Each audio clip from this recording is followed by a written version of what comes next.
You know, everyone has it hard, but I think harder than black people and harder than Arabs and harder than Mexicans, you know who has it the worst? Fat black people.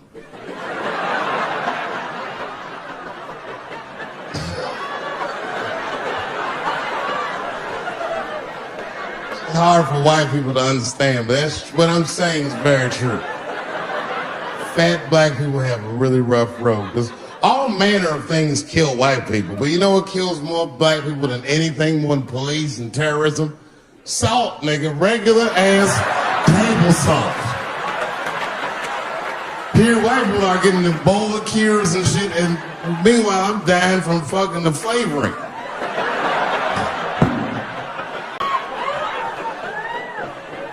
Look, honestly, I'll stop talking about it. Let me say this, though. Let me just say this. Can we all just say that we seen it coming? Were you surprised? It's like when that guy threw that banana at me. Do you think I was surprised? Hell no.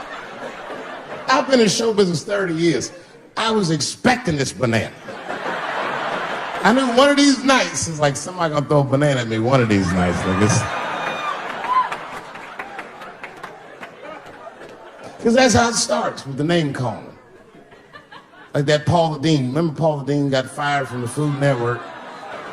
If you know anything about show business, it is really hard to get fired from the fucking Food Network. And they dropped that bitch like a hot potato. All because she called somebody an N-word 30 years before she had a show. I don't know who she said it to, but whoever it was just looking at her like, I'm gonna get you for this bitch. That shit came back 30 years later like a Bill Cosby rape and sunk her battleship.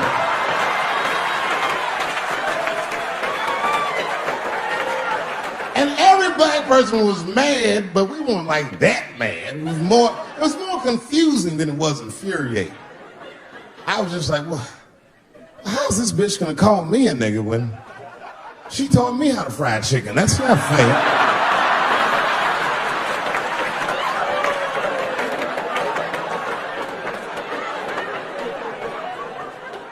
I think Donald Sterling shit was more serious.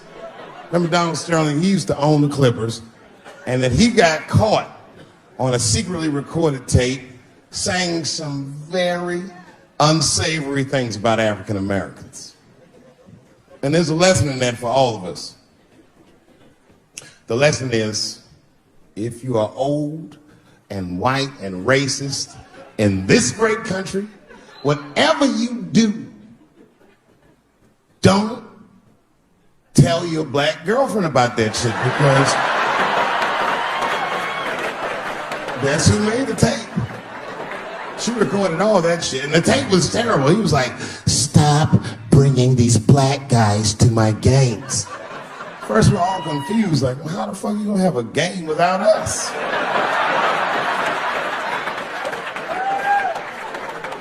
But it turned out that the black guy he was speaking of was none other than Magic Johnson, the billionaire. Unbelievable. Never even mentioned the fact that he had AIDS, which is the first thing I would say to my girlfriend. This guy must be really racist if AIDS is the footnote. You gotta be careful, baby. He got the old Ebola.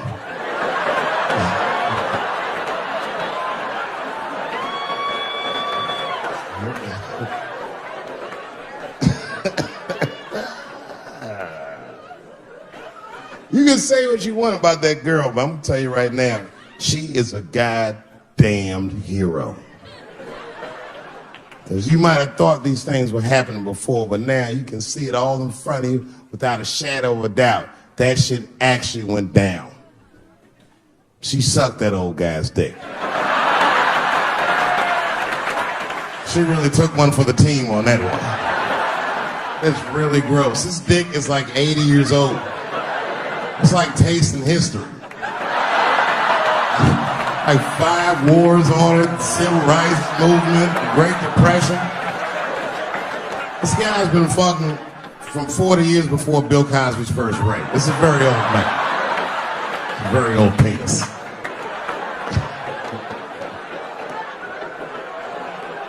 But all that shit is still, it's just name calling. Like, name calling does not break the modern black man. That's not gonna do the trick. I don't give a fuck about that. Like, if I went to Kentucky Fried Chicken and for some reason everyone behind the counter had a Ku Klux Klan hood on top of their head, what do you think I'm gonna do in this day and age? Run out Kentucky Fried Chicken? Not if I'm hungry.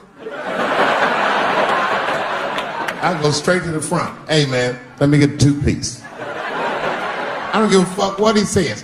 You want a biscuit with that, nigger? I thought it came with a biscuit. What's all this attitude? I want a 2-piece. Chop, chop. You know what it is. But I'm not going to be mad. Why would I be mad? He's the one that's got to work at Kentucky Fried Chicken, not me.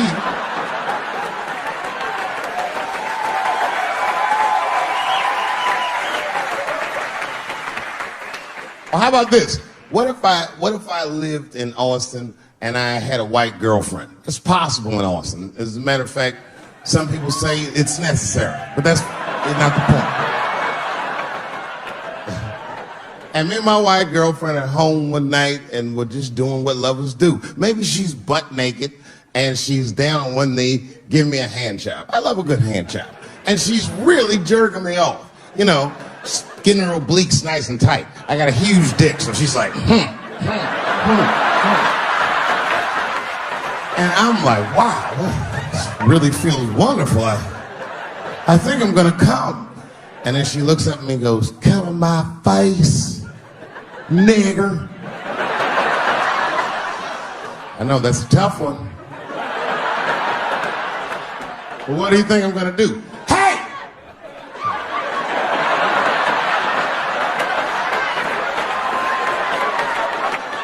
That's no time for integrity, ladies and gentlemen. I'm busting that nut in her face. I'll sort through the ethics later. But I'm what they call a man of his word. If I say I'm coming, oh, I'm coming. I don't give a fuck what happens. God forbid somebody could shoot me. If I say I'm coming, it's still like, oh.